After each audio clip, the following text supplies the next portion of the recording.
Hello everyone, this is Priti. Welcome to our channel. पूर्व video आम बड़पण कविता विषय पढ़ते तेरे ए भिडियोटी तार पार्ट 2। तेरे चलतु आरंभ करवा। सदा होई पाप द्रविण प्रत्याशी प्रजा मध्य पाप वृद्धि की मनासी।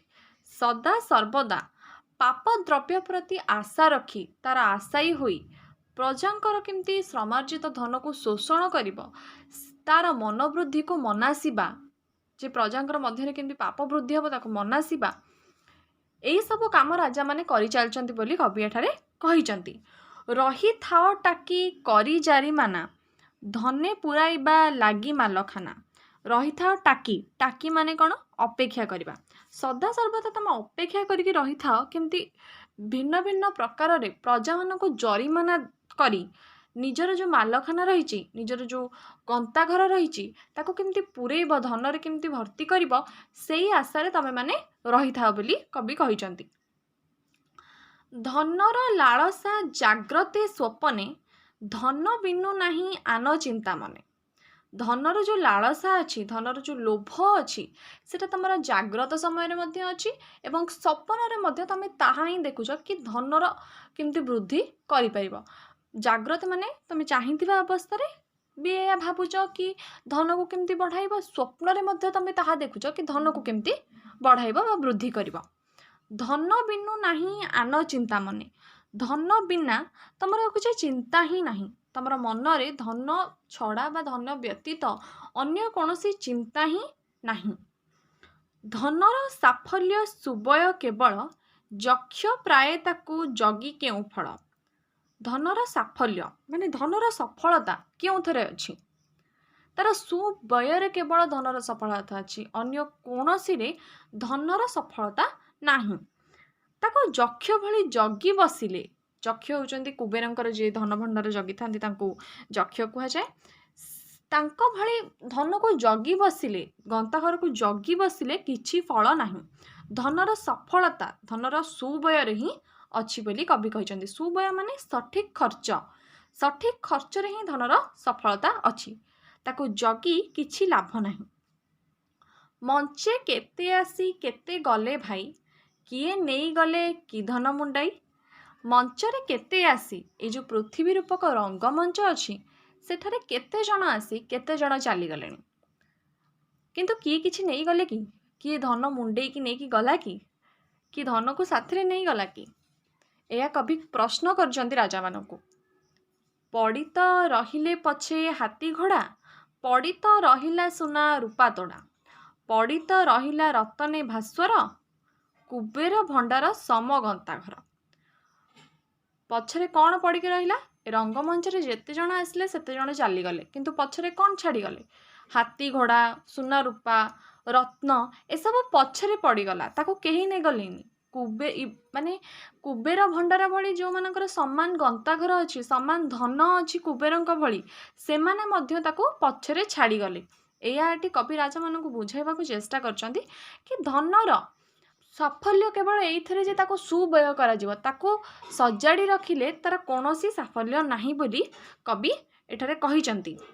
जिणी पाकु आउ नाही धरा खंड बोली कले जेहु अश्रुसिक्त गंड। जिणीबा पाई बा जितिबा पाई आ धराखंड बाकी नहीं। एया कहे कि जो अश्रुसिक्त गंड अच्छी जो लुह भरा गाल अच्छी सेया ही बाकी रही जाइछि आ जितिबा पाई धराखंड बाकी नहीं केवल अश्रु गड़ाया पाई लुह भरा गाल ही बाकी अच्छी। मल्ला बेले विश्व विजयी स्कंदर कि कही थिले ता चिते थर धर। मल्ला बेले मरिबा समय विश्व विजयी सिकंदर जो थिले आलेक्जेंडर जो थिले सी कौन कही जाइथिले आलेक्जेंडर कौन मरिबा बेले कही जाइथिले ताहा चित्तरे थरे धर चित्तरे थरे भाव चित्त माने मन मनरे थरे भाव जे से कौन कही जाइथिले मृत्यु समय बोइले बोइले ए प्राण गले पिंड छाड़ी नेबे जेब मते कोकेईरे काढ़ी देइथिब तहि मो सब सुआई बेनी पासे बेनी कर को झुलाई। जा देखी जानिबे जगते समस्ते आसीथिली फेरी गली शून्य हस्ते। से कौन कहीगले मृत्यु समय ए प्राण गले पिंड छाड़ी ए जो आत्मा अच्छी ताहा शरीर छाड़ी चली गले तमें जिते मत कोकेरे काढ़िकी नब ସେତେବେଳେ ମୋ ଶବକୁ କୋକେଇରେ ଶୁଆଇବା ସମୟରେ ବେନି ପାଶେ ଶରୀରର ଦୁଇ ଧାରକୁ, ଶବର ଯେଉଁ ଦୁଇ ଧାରକୁ ବେନି କରକୁ ଝୁଲାଇ, ମାନେ ଦୁଇ ହସ୍ତକୁ ଦିପଟେ ଝୁଲାଇକିରି ରଖିବ, ଯାଦ୍ୱାରା ଜଗତରେ ସମସ୍ତେ ଜାଣିବେ, ତାକୁ ଦେଖି ସମସ୍ତେ ଜାଣିବେ କି ବିଶ୍ୱବିଜୟୀ ମଧ୍ୟ ସବୁ ଛାଡ଼ିଗଲା ପଛରେ, ସେ କିଛି ନିଜ ହସ୍ତରେ ନେଇଗଲେ ନାହିଁ, ସବୁ ଆସିଥିଲି ଫେରି ଗଲି ଶୂନ୍ୟ ହସ୍ତରେ ଆସିଥିଲି ମଧ୍ୟ, ଆଉ ଗଲାବେଳେ ମଧ୍ୟ ମୁଁ ଶୂନ୍ୟ ହସ୍ତରେ ହିଁ ଗଲି। ଏହି ମହାବାକ୍ୟ ମନେ ମନେ ହେଜି, ସତ୍ୱ ଗୁଣ ଭଜ ଲୋଭ ମଦ ତେଜି। ଏହି ଯେଉଁ ମହାବାକ୍ୟଟି ଅଛି ତାକୁ ମନେ ମନେ ହେଜି ମାନେ ମନେ ପକାଇ, ତାକୁ ମନେ ପକାଇ ଯେ ଗଲାବେଳେ କିଛି ସାଙ୍ଗରେ ନେଇଯିବ ନାହିଁ, ୟାକୁ ମନେ ପକାଇ ସତ୍ ଗୁଣରେ ରୁହ, ଲୋଭ ମଦ ଏସବୁକୁ ତ୍ୟାଗ କରି ସତ୍ ଗୁଣକୁ ଭଜ, ସତ୍ ଗୁଣରେ ରୁହ ବୋଲି କବି ରାଜାମାନଙ୍କୁ ବୁଝାଇ ଦେଇଛନ୍ତି। ଅକାରଣେ କିମ୍ବା ତଣ୍ଡି ଅରକ୍ଷିତ, ଅଳ୍ପ ଦିନ ପାଇଁ ସଞ୍ଚୁ ଅଛବିତ। କିଛି କାରଣ ନଥାଏ, ଯେବେ ତମେ ମୃତ୍ୟୁ ପରେ କିଛି ସାଙ୍ଗରେ ନେଇଯିବ ନାହିଁ, ତେବେ କିଛି କାରଣ ନଥାଏ ତମେ କ'ଣ ପାଇଁ ସଞ୍ଚୁଛ ବିତ, ଧନ, ବିତ ମାନେ ଧନ, ଧନ ତମେ କ'ଣ ପାଇଁ ସଞ୍ଚୁଛ? ଅରକ୍ଷିତମାନଙ୍କୁ, ଅସହାୟମାନଙ୍କୁ ଶୋଷଣ କରି ବିନା କାରଣରେ ତମେ କ'ଣ ପାଇଁ ଅଳ୍ପ ଦିନ ପାଇଁ ବିତ୍ତ ସଞ୍ଚୁଛ? ଏହା କବି ପ୍ରଶ୍ନ କରିଛନ୍ତି ରାଜାମାନଙ୍କୁ। ଯେତେବେଳେ ତମେ ମୃତ୍ୟୁ ବେଳେ କିଛି ଜିନିଷ ନିଜ ସହିତ ନେଇକି ଯିବ ନାହିଁ, ସେତେବେଳେ ତମେ ଏଇ କିଛି ଦିନ ପାଇଁ, ଏଇ ବଞ୍ଚିବାର କିଛି ଦିନ ପାଇଁ ଅସହାୟମାନଙ୍କୁ ଶୋଷଣ କରି କାହିଁକି ଧନ ସଞ୍ଚୁଛ ବୋଲି କବି କହିଛନ୍ତି। ବୋଲାଓ ଜଗତେ ସିନା ଲକ୍ଷ୍ୟ ପୋଷି, ଫଳେ ତୁମ୍ଭେ ଜଣେ ଜଣେ ଲକ୍ଷ୍ୟ ଶୋଷି। ଜଗତରେ ତମେ ସିନା ବୋଲାଓ କି ତମେ ଲକ୍ଷ୍ୟଙ୍କର ପୋଷି, ମାନେ ଲକ୍ଷ ଲକ୍ଷ ଲୋକଙ୍କର ପୋଷି ତମେ ତାଙ୍କୁ ପୋଷଣ କରୁଛ, କିନ୍ତୁ ତମେ ଜଣେ ଜଣେ ଲକ୍ଷ୍ୟ ଶୋଷି, ମାନେ ଲକ୍ଷ ଲକ୍ଷ ଲୋକଙ୍କୁ ତମେ ଶୋଷଣ କରୁଛ। ଜଗତରେ ତମେ ଏହା ବୋଲାଉଛ କି ତମେ ଲକ୍ଷ ଲୋକଙ୍କୁ ପୋଷୁଛ, ମାତ୍ର ତମେ ଲକ୍ଷ ଲକ୍ଷ ଲୋକଙ୍କର ଶୋଷଣକାରୀ। ଏହା ଏଠାରେ କବି କହିବାକୁ ଚେଷ୍ଟା କରିଛନ୍ତି।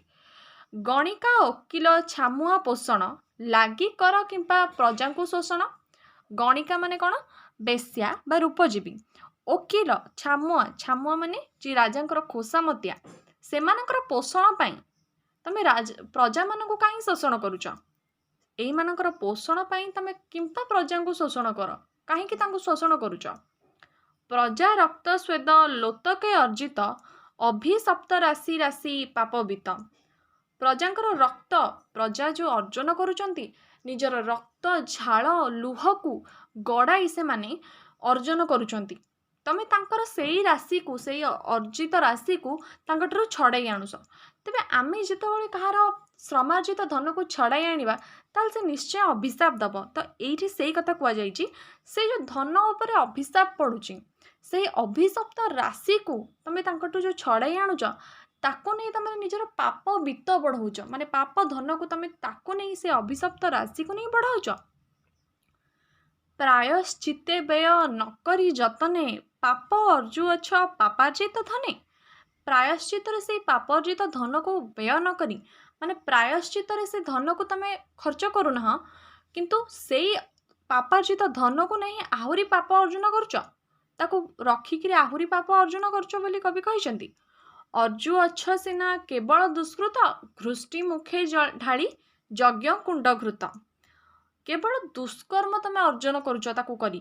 ଏଇ ଯେଉଁ ପାପ ଅର୍ଜିତ ଧନକୁ ତମେ ନିଜ ପାଖରେ ସଞ୍ଚୟ କରି ରଖୁଛ, ତାଦ୍ୱାରା କେବଳ ତମେ ଦୁଷ୍କର୍ମ ହିଁ ଅର୍ଜନ କରୁଛ, ନିଜର ଦୁଷ୍କୃତ ଗୁଡ଼ିକ ତମେ ପାଖରେ ରଖୁଛ। ଘୃଷ୍ଟି ମୁଖେ ଢାଳି ଯଜ୍ଞ କୁଣ୍ଡ ଘୃତ। ଯଜ୍ଞ କୁଣ୍ଡରେ ଯେଉଁ ପବିତ୍ର ଘିଅ ପ୍ରଦାନ କରାଯାଏ, ସେମିତି ଘୁଷୁରୀ ମୁଖରେ ତମେ ସେ ପବିତ୍ର ଘିଅକୁ ଢାଳୁଛ ବୋଲି କବି ଏଠାରେ ବର୍ଣ୍ଣନା କରୁଛନ୍ତି। ଏହାକୁ ସିଏ ବିଦେଶୀମାନଙ୍କୁ ଯେମିତି ରାଜାମାନେ ଛାଗମୁଣ୍ଡ ଏସବୁ ଖୁଆଇଛନ୍ତି, ସେସବୁ ସହିତ ଏଇ ଯେଉଁ ଘୁଷୁରୀ ମୁଖରେ ଯଜ୍ଞ କୁଣ୍ଡ ଘିଅକୁ ଢାଳିବାକୁ ତୁଳନା କରିଛନ୍ତି କବି। ଏହା ଏକ ତୁଳନାତ୍ମକ ଧାଡ଼ି ଥିଲା। ଏ ଅପ୍ରିୟ ସତ୍ୟ ଛଳକୁ ନ ଧରି, ନିଜ ଶ୍ରେୟ ଦେଖ ଚିତ୍ତେ ଚିନ୍ତା କରି। ଅପ୍ରିୟ ସତ୍ୟ, ଯେଉଁ ସତ୍ୟ ଗୁଡ଼ିକ ଅପ୍ରିୟ ହୋଇଥାଏ, ତାକୁ ଭ୍ରାନ୍ତିରେ ଆମେ ଧରି ନଥାଏ କି ନାଇଁ ସେଟା ମିଛ, କିନ୍ତୁ ଏଠାରେ କବି ସେୟା ହିଁ କହିଛନ୍ତି କି ଏଟା ଅପ୍ରିୟ ସତ୍ୟ ହୋଇପାରେ, କିନ୍ତୁ ତମେ ଏହାକୁ ଭ୍ରାନ୍ତି ବୋଲି ଭାବ ନାହିଁ। ନିଜ ଶ୍ରେୟ ଦେଖ ଚିତ୍ତେ ଚିନ୍ତା କରି, ନିଜର ଶ୍ରେଷ୍ଠତାକୁ ମନରେ ଚିନ୍ତା କରି ଦେଖ ଯେ ତମର କିଛି ଶ୍ରେଷ୍ଠତା ଅଛି ମଧ୍ୟ କି ନାହିଁ, ଏହାକୁ ମନରେ ଚିନ୍ତା କରି ଥରେ ଦେଖ। ଏହା କବି କହିଛନ୍ତି ରାଜାମାନଙ୍କୁ। ଭଗ୍ନ ଘଟୁ ଆହା ସଲିଳ ଯେସନ ସରି ଯାଉଅଛି ଆୟୁ ପ୍ରତିକ୍ଷଣ। ଭଗ୍ନ ଘଟୁ ମାନେ ଭଙ୍ଗା ମାଠିଆ, ଭଙ୍ଗା ମାଠିଆରୁ ଯେପରି ପାଣି ଚାଲିଯାଏ, ପାଣି ବହିଯାଏ, ସେହିପରି ଆୟୁ ତମର ଯେଉଁ ବଞ୍ଚିବାର କାଳ ତାହା ପ୍ରତି କ୍ଷଣ ପ୍ରତି ସମୟ ସରି ସରି ଯାଉଛି। ବଡ଼ କ୍ରୂର କାଳ ବଡ଼ ଅବିଶ୍ୱାସୀ, ହାବୁଡ଼ି ଯିବ ସେ ଆଚମ୍ବିତେ ଆସି। ଯେଉଁ କାଳ ଅଛି, ଯେଉଁ ମୃତ୍ୟୁ ଅଛି, ତାହା ବଡ଼ ଅବିଶ୍ୱାସୀ, ତାହା ବଡ଼ ନିଷ୍ଠୁର। ସେ କେଉଁ ସମୟରେ ଆସିକି ପହଞ୍ଚିଛି ଯିବ ତାର କୌଣସି କଳ୍ପନା ନାହିଁ। ସେ କେଉଁ ସମୟରେ ହାବୁଡ଼ି ଯିବ ତାର କୌଣସି କଳ୍ପନା ନାହିଁ। ତମକୁ ଆଶ୍ଚର୍ଯ୍ୟ କରିଦେବ ତାର ଉପସ୍ଥିତି। এই କଥା କବି କହିଛନ୍ତି, ଦୂରବର୍ତ୍ତୀ ଜାଣି କାଳକୁ ଯେ ହସେ, ହସି ସେ ତା ପଛେ ଆସି ଲୁଚି ବସେ। ଯିଏ ଭାବେ ଯେ ନାଇଁ ମୋ ପାଇଁ ମୃତ୍ୟୁର ସମୟ ଅଛି, ମୋ ପାଖରେ ବହୁତ ସମୟ ଅଛି, ଏକଥା ଭାବିକିରି ଯିଏ ହସେ, ତାରି ପଛରେ ଆସି ସିଏ ହସି ଲୁଚି ବସେ। ତାରି ପଛରେ କାଳ ହସି କରି ଆସିକି ଲୁଚିକି ବସିଥାଏ। ନୀତି ବେଳ ବୁଝି ଛାମୁରେ ହାଜର, ହେବା ବିଧି ତାକୁ ନାହିଁଟି ଗୋଚର। ନୀତି ବେଳ ମାନେ କ'ଣ? ଯେମିତି ସବୁ ଜିନିଷ ପାଇଁ ଗୋଟେ ନିର୍ଦ୍ଦିଷ୍ଟ ସମୟ ଅଛି, ନୀତି ବେଳ ଅଛି କୁହାଯାଇଛି ଯେଉଁ, ସେ ସମୟ ବିଧିକୁ ଜଣା ନାହିଁ, ମୃତ୍ୟୁକୁ ସେ ସମୟ ଜଣା ନାହିଁ। ସେ ଯେଉଁ ବିଧିଟି ଅଛି ଯେ ନୀତି ବେଳରେ ଆସିକି ପହଞ୍ଚିବ, ଏହି ସମୟରେ ଆସିକି ପହଞ୍ଚିବ, ସେ ଜିନିଷଟି ମୃତ୍ୟୁକୁ ଜଣା ନାହିଁ, ତାର ଗୋଚରରେ ସେ ଜିନିଷଟି ନାହିଁ। ସେ ଆଚମ୍ବିତ ଭାବରେ ଆସି କୌଣସି ସମୟରେ ମଧ୍ୟ ପହଞ୍ଚି ଯାଇପାରେ। କେତେ ଦିନ ଖେଳୁଥିବ ଏହି ଖେଳ, ପାଖେଇ ଆସୁଛି ସେ ଅନ୍ତିମ ବେଳ। କେତେ ଦିନ ତମେ ଏହି ଅନ୍ୟାୟର ଖେଳ ଖେଳୁଥିବ, କେତେ ଦିନ ତମେ ପ୍ରଜାଙ୍କୁ ଶୋଷଣ କରି ଚାଲିଥିବ, ଏହି ଅନୀତିରେ ତମେ କେତେ ଦିନ ରହିବ।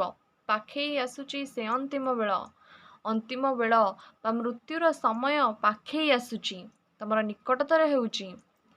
ଆସୁଛି ନୀରବେ ସେହୁ ପ୍ରତିକ୍ଷଣେ, ନିତ୍ୟଗାମୀ ରଥ ଚକ୍ର ଆବର୍ତ୍ତନେ। ଆସୁଛି ନୀରବରେ, ନୀରବରେ ସେ ପ୍ରତି କ୍ଷଣ ପ୍ରତି ମୁହୂର୍ତ୍ତରେ ତମର ନିକଟତର ହେଉଛି। ଯେପରି ରଥର ଚକ୍ର ବୁଲି ବୁଲି ଯାଇଥାଏ, ଯେପରି ଆବର୍ତ୍ତନ ଗତିରେ ଚାଲିଥାଏ, ସେହିପରି ତମର ମୃତ୍ୟୁ ତମର ନିକଟତର ହେଉଛି। ନୀରବରେ ହେଲେ ମଧ୍ୟ ସେ ତମର ପ୍ରତି ମୁହୂର୍ତ୍ତରେ ତମର ନିକଟତର ହେଉଛି। ଆୟୁ ସୂର୍ଯ୍ୟ ଯାଏ ତଳେ ଯେତେ ଗଡ଼ି, ତୁମ୍ଭ ମାୟା ଯାଏ ଛାୟା ପରି ବଢ଼ି। ଆୟୁ ରୂପକ ସୂର୍ଯ୍ୟ ସେ ଯେତିକି ଗଡ଼ି ଗଡ଼ି ଯାଏ ବା ବଢ଼ି ବଢ଼ି ଯାଏ, ତୁମ୍ଭ ମାୟା ମୋହ ଅନୀତି ଏସବୁ ଛାୟା ପରି ବଢ଼ି ବଢ଼ି ଚାଲେ। ଯେପରି ସୂର୍ଯ୍ୟ ଅସ୍ତ ସମୟରେ ଛାୟା ସବୁଠାରୁ ବଡ଼ ଥାଏ, ସେହିପରି ତମର ଆୟୁ ରୂପକ ସୂର୍ଯ୍ୟ ଯେତିକି ଗଡ଼ି ଗଡ଼ି ଯାଉଛି, ସେତିକି ତୁମ୍ଭର ମାୟା ବଢ଼ି ବଢ଼ି ଯାଉଛି। ମାୟା ଚେର ତଳେ ଭେଦିବ ଯେତିକି, ଅନ୍ତକ ରଗଡ଼େ ଝିଙ୍କିବ ତେତିକି। ମାୟା ରୂପକ ଚେର, ଯେଉଁ ମାୟା ମୋହ ଲୋଭ ଅଛି ତମର, ତାର ଯେଉଁ ଚେର ଅଛି, ତାହା ତଳକୁ ଯେତିକି ଭେଦି ଭେଦି ଯିବ, ତାହା ତଳକୁ ଯେତିକି ଖସି ଖସି ଯିବ, ଯେତିକି ବଢ଼ି ବଢ଼ି ଯିବ, ସେତିକି କଷ୍ଟଦାୟକ ମୃତ୍ୟୁ ତମକୁ ମିଳିବ। ଅନ୍ତକ ରଗଡ଼େ ଝିଙ୍କିବ ତେତିକି। ଅନ୍ତକ ମାନେ କ'ଣ? ଯମ ବା ମୃତ୍ୟୁ ଦେବତା। ସେଇ ମୃତ୍ୟୁ ଦେବତା ରଗଡ଼େ ଝିଙ୍କିବ ମାନେ ଜୋରରେ ଟାଣିବା, ସେତିକି ଜୋରରେ ତମକୁ ଟାଣିବ। ମାନେ ଏଠି କୁହାଯାଇଛି ଯେ ମୃତ୍ୟୁ ଦେବତା ତମକୁ ସେତିକି କଷ୍ଟଦାୟକ ମୃତ୍ୟୁ ଦେବେ, ଯେତିକି ମୋହ ମାୟାରେ ତମେ ପଡ଼ି ରହିଥିବ, ସେତିକି କଷ୍ଟଦାୟକ ମୃତ୍ୟୁ ତମକୁ ମିଳିବ, ବା ମୃତ୍ୟୁ ସମୟରେ ତମକୁ ସେତିକି କଷ୍ଟ ମୃତ୍ୟୁ ଦେବତାଙ୍କ ଠାରୁ ମିଳିବ। ସେ କଠିନ ଝିଙ୍କା ଝିଙ୍କିରୁ ନିସ୍ତାର, ଲାଭ ଲାଗି ଆଗୁ ହୁଅ ହୁସିହାର। ସେଇ ଯେଉଁ କଠିନ ଝିଙ୍କା ଝିଙ୍କି, ଯେଉଁ କଠିନ ଯନ୍ତ୍ରଣା ତମକୁ ମିଳିବ ମୃତ୍ୟୁ ସମୟରେ, ସେଥିରୁ ମୁକ୍ତି ପାଇବା ଲାଗି ତମେ ଆଗ ହିଁ ହୁସିଆର ହୁଅ। ସମୟ ଥାଉ ଥାଉ ତୁମେ ହୁସିଆର ହୁଅ। ସମୟ ଥାଉ ଥାଉ ତମେ ଧର୍ମ ଅର୍ଜନ କର। ବେଳ ଥାଉ ଥାଉ ଅରଜି ଧରମ, ଜନ୍ମ ଅନୁରୂପେ ଦେଖାଅ କରମ। ବେଳ ଥାଉ ଥାଉ ତମେ ଧର୍ମ ଅର୍ଜନ କର। ଏବେ ମଧ୍ୟ ସମୟ ଅଛି, ତମେ ବେଳ ଥାଉ ଥାଉ ଧର୍ମ ଅର୍ଜନ କର, ଜନ୍ମ ଅନୁରୂପେ ଦେଖାଅ କରମ। ତମର ଯିଏ ପିତା ଥିଲେ ସେମାନେ ମଧ୍ୟ, ତମର ପିତା ଜେଜେବାପା ଏମାନେ ସବୁ ଯିଏ ଥିଲେ, ସେମାନେ ମଧ୍ୟ ମହାନ ପଣିଆ ବା ନିଜର ବଡ଼ପଣ ଦ୍ୱାରା ଅମର ହେଇପାରିଛନ୍ତି। ତମେ ତାଙ୍କର ବଂଶଜ ହୋଇ, ତାଙ୍କର କୂଳରେ ଜନ୍ମ ହୋଇ ତମେ ସେଇ ରୂପରେ କର୍ମ ଦେଖାଅ, ସେଇ ରୂପରେ ତମେ ଧର୍ମ କର, ଧର୍ମ ଅର୍ଜନ କର। ଜନ୍ମ ଫଳେ ଭବେ ବଡ଼ପଣ ପାଇ, ଧର୍ମ ଫଳେ ତାକୁ କର ଚିରସ୍ଥାୟୀ। ତମେ ଜନ୍ମ ହୋଇଛ ସେଇ ବଂଶରେ, ତମେ जन्मରୁ ବଡ଼ପଣ ପାଇଛ, ନିଜ ସହିତ ବଡ଼ପଣ ତମେ ପାଇଛ। ତମର ପିତା ଜେଜେବାପା ଯେହେତୁ ମହାନ କାମ ସବୁ କରିଯାଇଥିଲେ, ତେଣୁ ତମକୁ ଜନ୍ମରେ ମଧ୍ୟ ବଡ଼ପଣ ମିଳିଛି। କେବଳ ତାକୁ ଧର୍ମ ଦ୍ୱାରା ହିଁ ଚିରସ୍ଥାୟୀ କରାଯାଇପାରିବ। ତେଣୁ ଧର୍ମ କରି ତାକୁ ତମେ ଚିରସ୍ଥାୟୀ କର, ତାକୁ ତମେ ସାଙ୍ଗରେ ରଖ। ତମ ନାଁ ମଧ୍ୟ ସେହି ମହାନ ପୁରୁଷମାନଙ୍କ ସହିତ ନିଆଯାଉ। ଧର୍ମ ଫଳରେ ତାକୁ କର ଚିରସ୍ଥାୟୀ। ଧର୍ମ ଏକ ପୋତ ଗଢ଼ିଛନ୍ତି ବିଧି, ତରିବାକୁ ଏହି ସଂସାର ବାରିଧି। ଧର୍ମ ରୂପକ ଏକ ପୋତ ବିଧି ଗଢ଼ିଛନ୍ତି। ପୋତ ମାନେ କ'ଣ? ଜାହାଜ ବା ବୋଇତ। ବିଧି ମାନେ ଭଗବାନ। ଧର୍ମ ରୂପକ ଏକ ଜାହାଜ ଭଗବାନ ଗଢ଼ିଛନ୍ତି। ତରିବାକୁ ଏହି ସଂସାର ବାରିଧି। ଏହି ସଂସାର ରୂପକ ବାରିଧି ମାନେ ସମୁଦ୍ର। ଏହି ସଂସାର ରୂପକ ଯେଉଁ ସମୁଦ୍ର ଅଛି, ତାକୁ ତରିବା ପାଇଁ ବା ତାକୁ ପାର କରିବା ପାଇଁ ଭଗବାନ ଗୋଟିଏ ଜାହାଜ ରୂପକ ଧର୍ମ ରୂପକ ଏକ ପୋତ ଗଢ଼ିଛନ୍ତି। ତାକୁ ତରିବା ପାଇଁ ଭଗବାନ ଧର୍ମ ରୂପକ ଏକ ପୋତ ଗଢ଼ିଛନ୍ତି। ତମେ ସେଇ ଧର୍ମର ସାହାଯ୍ୟ ନେଇ ଏହି ସଂସାରର ବାରିଧିକୁ ପାର କର ବୋଲି କବି କହିଛନ୍ତି। ଧର୍ମ ଏକା ସିନା ମହତ ପଣିଆ, ଆଉ ବଡ଼ପଣ ଅଢ଼େଇ ଦିନିଆ। ଧର୍ମ ହିଁ ଏକ ମହତ୍ପଣିଆ, ଧର୍ମ ହିଁ ଏକ ବଡ଼ପଣ। ତା ଛଡ଼ା ଆଉ କୌଣସି ବଡ଼ପଣ ନାହିଁ। ଆଉ ଯାହା ବି ବଡ଼ପଣ ତମେ କହୁଛ, ଏଇ ଅଟ୍ଟାଳିକା, ଏଇ ଦୁର୍ଗ, ଏଇ ଧନ ସମ୍ପତ୍ତି, ଏ ଗନ୍ତାଘର, ଏହିସବୁ ଅଢ଼େଇ ଦିନିଆ। ଧର୍ମ କିନ୍ତୁ ଚିରସ୍ଥାୟୀ, ତା ସବୁବେଳେ ତମ ସହିତ ରହିବ। କିନ୍ତୁ ବାକି ସବୁ ବଡ଼ପଣ, ଅଟ୍ଟାଳିକା, ଧନ ସମ୍ପତ୍ତି ଏସବୁ ପଛରେ ରହିଯିବ। ଏସବୁ ଅଢ଼େଇ ଦିନିଆ। ବଡ଼ ପଣ ଭାଇ ଏକା ସିନା ସେହି, ଛଡ଼ାଇ କେହି ଯା ନପାରଇ ନେଇ। ବଡ଼ପଣ କ'ଣ? ନା ବଡ଼ପଣ ଗୋଟିଏ ଜିନିଷ ଯାହାକୁ କେହି ଛଡ଼ାଇ ନେଇପାରିବେ ନାହିଁ, ଯାହାକୁ କେହି ତମଠାରୁ ଛଡ଼ାଇକି ନେଇପାରିବେ ନାହିଁ। ତମର ଧନ ସମ୍ପତ୍ତି, ଗନ୍ତାଘର, ଅଟ୍ଟାଳିକା ଏସବୁକୁ କିଏ ହେଲେ ବି ବଳ ପ୍ରୟୋଗ କରି ତମଠାରୁ ଛଡ଼ାଇ ନେଇପାରିବ। କିନ୍ତୁ ବଡ଼ପଣ, ଶ୍ରେଷ୍ଠତା, ତାକୁ ତମଠାରୁ କେହି ଛଡ଼ାଇ ନେଇପାରିବ ନାହିଁ। ବଡ଼ପଣ ସେହି ଅନ୍ତେ ସୁଧାଚାର, ସୌରଭେ ଚହଟୁ ଥାଏ ଏ ସଂସାର। ବଡ଼ପଣ କ'ଣ? ନା ବଡ଼ପଣ ସେଇଆ ଯାହାକୁ ତମେ ଧର୍ମରେ ଚିରସ୍ଥାୟୀ କରିପାରିବ ଏବଂ ଅନ୍ତେ ସୁଧାଚାର ମାନେ ମୃତ୍ୟୁ ପରେ ମଧ୍ୟ ତାର ବାସ୍ନା ସାରା ସଂସାରରେ ଚହଟୁଥିବ, ତାର ବାସ୍ନା ସାରା ସଂସାରରେ ବୁଲୁଥିବ। ସମସ୍ତେ ମୃତ୍ୟୁ ପରେ ମଧ୍ୟ ତମକୁ ମନେ ରଖିଥିବେ ତମର ବଡ଼ପଣ ଯୋଗୁଁ, ତମର ମହାନତା ଯୋଗୁଁ, ତମର ଶ୍ରେଷ୍ଠତା ଯୋଗୁଁ। ବଡ଼ପଣେ ସିନା ସେହି ତାକୁ ଗଣି, ଯେଉଁ ବଡ଼ପଣ ଦୁଇଲୋକ ସାଧନି। ବଡ଼ପଣରେ କାହାକୁ ଗଣାଯିବ? ବଡ଼ପଣରେ ଅଟ୍ଟାଳିକା ଏସବୁକୁ, ଗନ୍ତାଘର ଏସବୁକୁ ବଡ଼ପଣରେ ଗଣାଯିବ ନାହିଁ। ତମର ମହାନପଣକୁ, ତମର ପ୍ରଜାମାନଙ୍କ ପାଇଁ କାର୍ଯ୍ୟକୁ, ତାକୁ ହିଁ ବଡ଼ପଣରେ ଗଣାଯିବ। ତାକୁ ହିଁ ବଡ଼ପଣ ବୋଲି କୁହାଯିବ। ଯେଉଁ ବଡ଼ପଣ ଦୁଇଲୋକ ସାଧନି। ଯେଉଁ ବଡ଼ପଣ ତମ ସହିତ ଦୁଇ ଲୋକରେ ରହିବ, ମାନେ ମୃତ୍ୟୁ ପରେ ଓ ମୃତ୍ୟୁ ପୂର୍ବରୁ ଦୁଇ ଲୋକରେ, ମର୍ତ୍ତ୍ୟରେ ଏବଂ ସ୍ୱର୍ଗ ଲୋକରେ, ଦୁଇ ଲୋକରେ ଯାହା ତମ ସହିତ ରହିବ ତାକୁ ହିଁ ବଡ଼ପଣ ବୋଲି କୁହାଯାଇପାରିବ। ଏହି ଅଟ୍ଟାଳିକା, ଗନ୍ତାଘର ଏସବୁ ତମ ସହିତ ରହିବ ନାହିଁ। କିନ୍ତୁ ଯାହା ତମ ସହିତ ରହିବ ତାହା ହେଉଛି ତମର ଧର୍ମ, ମହାନପଣିଆ, ଶ୍ରେଷ୍ଠତା। ଯାହା ତମେ ଲୋକଙ୍କ ପାଇଁ କରିଯାଇଥିବ, ତାହା ତମର ମୃତ୍ୟୁ ପରେ ମଧ୍ୟ ଲୋକ ତାକୁ ମନେ ପକାଇବେ। ଲୋକ କହିବେ, ତମ ନାଁକୁ ମନେ ରଖିବେ। କାଳ କାଳକୁ ତମ ନାଁ ରହିଯିବ। ସେହି ବଡ଼ପଣ ହିଁ ଦୁଇ ଲୋକରେ ତୁମ ସହିତ ରହିବ। ଦୁଇ ଲୋକର ସାଧନ ପାଇଁ ସେହି ବଡ଼ପଣ ହିଁ ଏକା ଯୋଗ୍ୟ। ସେହି ସିନା ବଡ଼ ପଣ ଯହିଁ ଲାଗି, ଅନ୍ତ କର ବଜ୍ର ଦନ୍ତ ଯାଏ ଭାଙ୍ଗି। ବଡ଼ପଣ କ'ଣ? ନା ସେହି ସିନା ବଡ଼ପଣ ଯାହା ଯୋଗୁଁ ଅନ୍ତକର ବଜ୍ରଦନ୍ତ ଯାଏ ଭାଙ୍ଗି। ମାନେ କ'ଣ? ମୃତ୍ୟୁର ବଜ୍ରଦନ୍ତ, ମୃତ୍ୟୁର ଯେଉଁ କଷ୍ଟ ଯାହା ଯୋଗୁଁ ଭାଙ୍ଗିଯାଏ, ମୃତ୍ୟୁ ଯାହା ପାଇଁ କଷ୍ଟଦାୟୀ ନୁହେଁ, ସେଟା ମୃତ୍ୟୁର ଯେଉଁ ବଜ୍ରଦନ୍ତ ଯାହା ପାଇଁ ଭାଙ୍ଗିଯାଏ, ତାହା ହିଁ ହେଉଛି ବଡ଼ପଣ, ତାହା ହିଁ ହେଉଛି ଶ୍ରେଷ୍ଠତା। ସେହି ବଡ଼ପଣେ ବଳାଅ ମତିକି, କାଳ ନ ପାରିବ ପଶିଯା କତିକି। ସେହି ବଡ଼ପଣରେ ମନ ବଳାଅ। ସେହି ବଡ଼ପଣ ପାଇଁ ତମେ ଏବେଠାରୁ ଧର୍ମ ଅର୍ଜନ ଆରମ୍ଭ କର, ଯାହା ମଧ୍ୟରେ କାଳ ପଶିପାରିବ ନାହିଁ, ମୃତ୍ୟୁ ଯାହାକୁ ରୋକିପାରିବ ନାହିଁ। ହେଳା କର ନାହିଁ ପାଇ ଏ ସୁବିଧା, ଲଭିବାକୁ ସେହି ବଡ଼ପଣ ନିଦା। ଏଇ ଯେଉଁ ସୁବିଧା, ଏଇ ଯେଉଁ ସମୟ ତମେ ପାଇଛ, ତାକୁ ହେଳା କର ନାହିଁ। ତମେ ସେଇ ସମୟରେ ହିଁ ବଡ଼ପଣକୁ, ଧର୍ମକୁ ଅର୍ଜନ କର। ନିଜ ବଡ଼ପଣକୁ ଚିରସ୍ଥାୟୀ କର। ସେ ବଡ଼ପଣକୁ ପାଇବାକୁ ଚେଷ୍ଟା କର। ତାକୁ ଆହୁରି ବଳବତ୍ତର କରିବାକୁ ବା ନିଦା କରିବାକୁ, ନିଦା ମାନେ ବଳବତ୍ତର, ବଳଶାଳୀ, ତାକୁ କରିବା ପାଇଁ ଚେଷ୍ଟା କର। ସଂସାରର ତ୍ୱକ ସାର ବଡ଼ପଣ, ଲାଳସାରୁ ନିଅ ବାହୁଡ଼ାଇ ମନ। ସଂସାରର ତ୍ୱକ ସାର ମାନେ ସଂସାରର ସବୁ ମୂଲ୍ୟହୀନ ଜିନିଷରୁ ସଂସାରର ଯେଉଁ ମୂଲ୍ୟହୀନ ବଡ଼ପଣ ରହିଛି ମାନେ ଅଟ୍ଟାଳିକା ଗନ୍ତାଘର ଧନ ସମ୍ପତ୍ତି ସେସବୁରୁ ତମେ ମନକୁ ବାହୁଡ଼ାଇ ନିଅ, ମନକୁ ଫେରେଇ ନିଅ, ସେ ଲୋଭ ଲାଳସରୁ ନିଜ ମନକୁ ବାହୁଡ଼ାଇ ନିଅ। ଏଇଥିରେ ଧର୍ମ ଅର୍ଜନରେ ମନ ଦିଅ। ଏଇ ଯେଉଁ ତ୍ୱକସାର ରୂପକ ବଡ଼ପଣ ଅଛି, ଯେଉଁ ମୂଲ୍ୟହୀନ ବଡ଼ପଣ ଅଛି, ଯେଉଁ ଅଟ୍ଟାଳିକା ଗନ୍ତାଘର ଏସବୁରେ ମନ ରଖ ନାହିଁ। ଉଦାସୀନ ନେତ୍ରେ ଦୁନିଆର ମାନ, ଦେଖି କର ମନ ଧର୍ମ ଏକତାନ।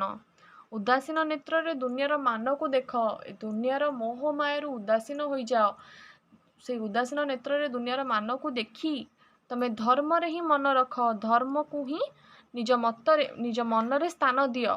ରାଜଧର୍ମେ ଆତ୍ମ ତତ୍ତ୍ୱ ଦେଇ ମତି, ଉଚ୍ଚ ହୋଇ ଲଭ ଉଚ୍ଚତର ଗତି।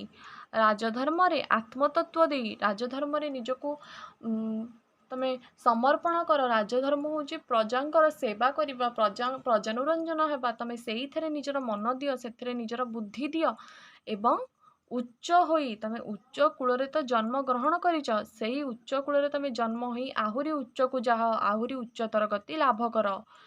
ଏହା ଏଠାରେ କବି କହିଛନ୍ତି। ତେବେ ଆଜି କବିତାଟି ଏଠି ସରିଲା। ଏଇଥିରେ ଯଦି କାହାର କିଛି ଡାଉଟ୍ ଥିବ ଦେନ୍ କମେଣ୍ଟରେ ପ୍ଲିଜ୍ ଜଣାଇବ। ନେକ୍ସଟ କ୍ଲାସ୍ରେ ଆମେ ବଡ଼ପଣର କ୍ୱେଶ୍ଚିନ୍ ଆଲୋଚନା କରିବା। ଆଜି ପାଇଁ ଏତିକି। Thank you so much and have a great day. ଆଜି ପଢ଼ାରେ ଯଦି କୌଣସି ଡାଉଟ୍ ଥାଏ ତେବେ ପ୍ଲିଜ୍ କମେଣ୍ଟରେ ଜଣାଇବେ। And thank you so much for listening and have a great day.